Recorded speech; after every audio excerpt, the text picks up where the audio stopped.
So, Carl White and the Marketing Animals do Loan Officer Freedom podcasts about once a week. They got great interviews, great tips, things that are going to make you a better loan officer. So, you might want to check it out. All you have to do is click this banner right over there, or if it's on Facebook, right up above.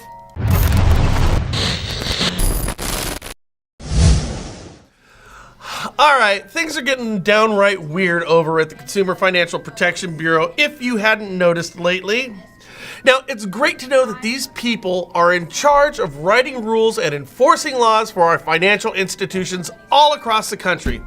At this point, I seriously think we need to look at all past enforcement actions and consider refunds, because the CFPB is staffed with unstable people who've been insulated from all of us up until now. And now that we're getting a glimpse of what's been going on over there, it's nothing less Charlie Cheswick demanding a cigarette from Nurse Ratched and Kesey's One Flew Over the Cuckoo's Nest.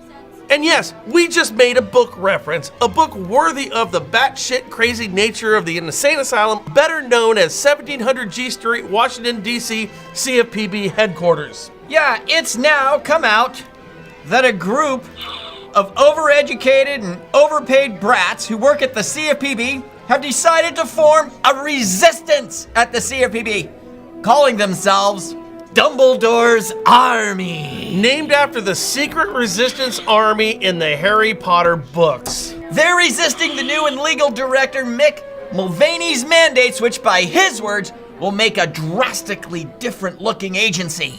Now, part of the resistance is to communicate almost exclusively in person or by using a secret app and encrypting language as a means of not allowing anyone to know what they're up to, including the acting director. Now, here's a question. Why do any of these jackasses have jobs? Answer! Because you just can't simply fire a federal civil servant. Of course you can't! That would just make too much sense now, wouldn't it? So Frank, or I'm sorry, Dumbledore. Yeah. I gotta tell you, I can picture this right now. All of these employees running around the bureau, draped in black cloaks, shooting off spells with their wands, while Elizabeth Warren dances in circles wearing a Native American headdress. Now, before you get mad at us about the Warren statement, what's more offensive? The visual we just gave you, or the fact that she lied about having Native American roots for decades and using that lie to get a faculty job over at Harvard?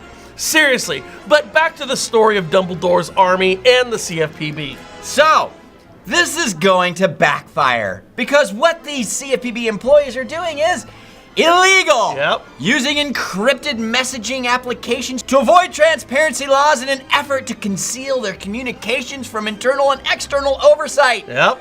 Breaks U.S. laws, man, it certainly does. But hey, one thing we know about the CFPB from their short tenure is that they're not concerned about the rule of law. Nope. I mean, how many times did the CFPB fail to hand over documents to Congress or respond to congressional subpoenas? Not all the time. They don't care about the law, so this isn't surprising at all. Now, this is where it starts getting super funny. Now, seriously, would any producer not named Weinstein please, just please install cameras down at the CFPB, because this would be the best reality show on TV ever. I mean, ratings through the roof, Frank.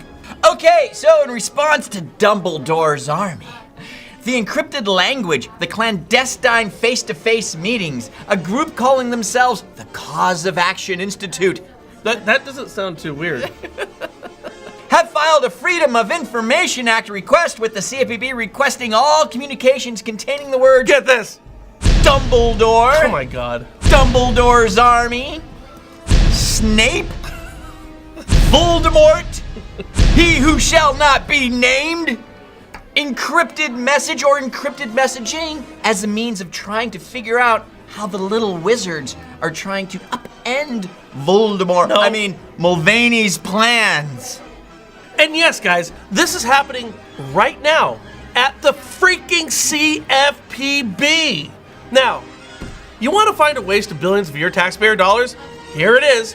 And further, these are the people who passed interviews to work at the Bureau and get paid more than federal judges in some cases. My God! Can you at least pick a better name for your group? I mean, how about the He-Man Woman Haters Club, which was penned by the Little Rascals? I Simon. Member in good standing of the He-Man Woman Haters Club. You know the name fits when you consider the past discrimination cases filed against the Bureau. It really does. These are the people setting policies that affect anyone who lends money in the country, people. Possibly the most powerful agency in the country and even the world. Does this concern you? Hell yeah. We need to get these communications, see what they're up to, and start tearing down the Bureau, because this is a joke. I hope you enjoyed today's show. Do us a favor and leave your comments down below.